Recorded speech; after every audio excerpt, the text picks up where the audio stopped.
Hi, I'm ASHLEE MARIE and today I'm doing a tutorial for this isomalt lotus flower. Now, the Jungle Book comes out today and I got to see it last week. It is really fun to watch. And I loved this scene when they're explaining Mowgli's background and they're talking about why they're so scared of man. And they're talking about the red flower and there is this lovely lotus made out of a flame that I was just fascinated by, and that's why I decided to recreate that here in cake form. Let's get started. The very first thing that we want to do is to make our isomalt. So I have some isomalt crystals in here and I'm going to add just a little bit of water. That helps the melting process get started. This is 16 ounces of isomalt crystals and just a quarter cup of distilled water. Now you can use tap water, but it will probably yellow your isomalt a little bit, so distilled water will keep it clear. So I turn this on medium high and we're going to use a candy thermometer for this. This is important. Let's talk about candy thermometers and candy making temperatures for just a minute. Now, most recipes are made for sea level. Water boils at 212 degrees sea level. This candy recipe, this isomalt, should be brought up to 320 degrees Fahrenheit. But I live at a really high altitude, and so for me, water doesn't boil at 212 degrees. For me, it boiled at 192, and I know this because I took a saucepan and my candy thermometer and I boiled some water to test it.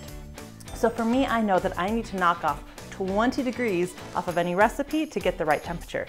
If I boiled this isomalt candy all the way to 320 degrees, it would yellow and age and it would be really hard. So I want to bring this just up to 300 degrees because I know the difference on my candy thermometer. So that is my biggest recommendation if you're making candy, is to test your candy thermometer in boiling water and see what the difference is for you between 212 degrees boiling temperature of sea level and where your water boils. And then use that difference on all the recipes that you make. Trust me, you'll be so much happier that you did that. No more burnt candy.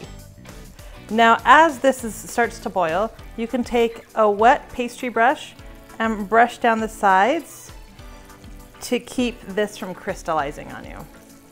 So I'm gonna add my flavoring. Now use candy oil made specifically for making candies. Please don't experiment with other things.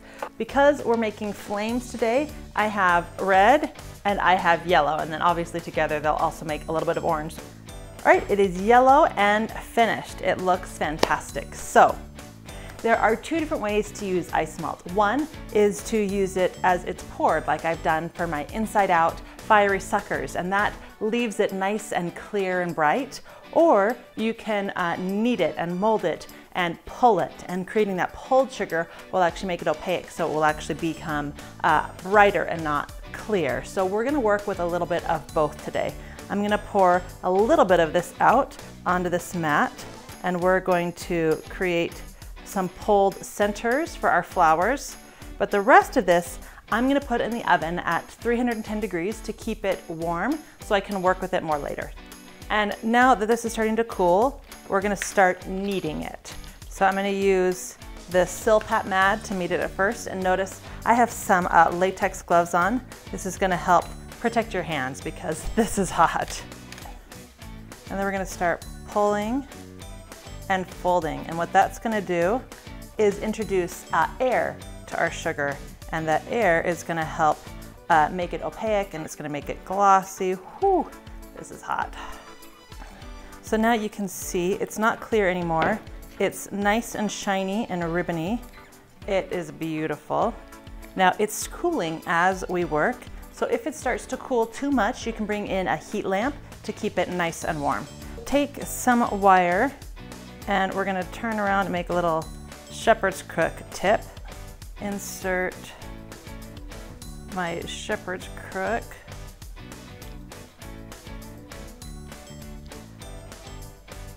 I'm gonna mold this into a teardrop shape and then flatten the top. Take a handful of toothpicks and press it into the top to make your top dotted and dimpled. Now for this red flower, or a fiery lotus, I want to use variations of red, a little bit of orange, and yellow. So I'm starting with my yellow. Now remember, this was in the oven, so it's very hot. Make sure you use a hot pet holder. And I've drawn kind of the shape of the petals that I want for my big ones on the base. And I'm gonna use those kind of as a template as I pour. So I'm gonna do the center yellow.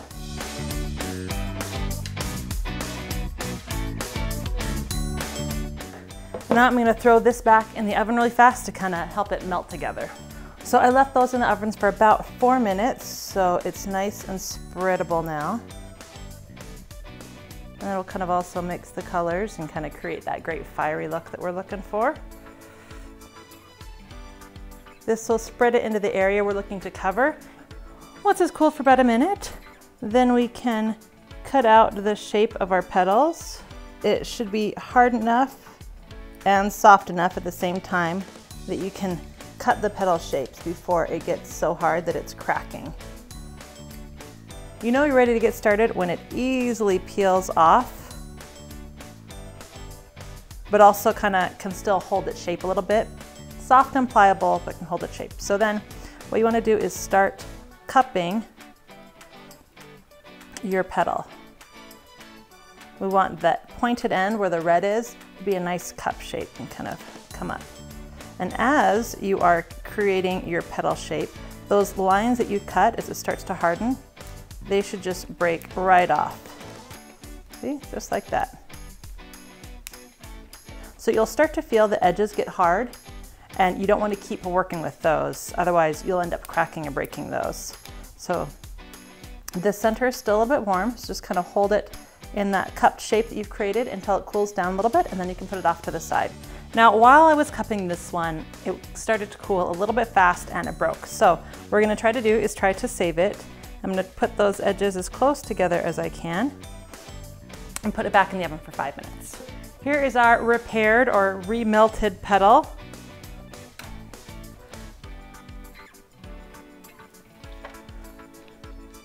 And again, I'm just going to shape it into the cupping shape we're looking for. Now we're going to take a rolling pin and wrap a silicone mat around it. And now we're going to take some of this yellow and drip big long strands. Now we're going to start putting our flower together. So we're taking these long stamens that we created and we're just breaking them in half so that they're each about 1.5 inches long. The next thing you need is one of these little torches. Make sure you take the safety off. Start it. You can turn the continuous on if you need to, and you can turn the gas down as well. So what we're going to do is just melt a little bit of this sugar, and then we're going to add some of our stamens to it. Work your way slowly around, reheating as you need more. Once you're happy with your stamens coming around, just hang it upside down and let it cool for about 2 minutes. So our center's done, and now it's time to start attaching the petals. So what we're gonna do is turn our flame on, and starting from the outside, kind of work our way towards the end of that petal. And you can see how it's kind of starting to bubble and melt. And we're gonna bring it over here and hold it in place until it hardens completely. It shouldn't take too long.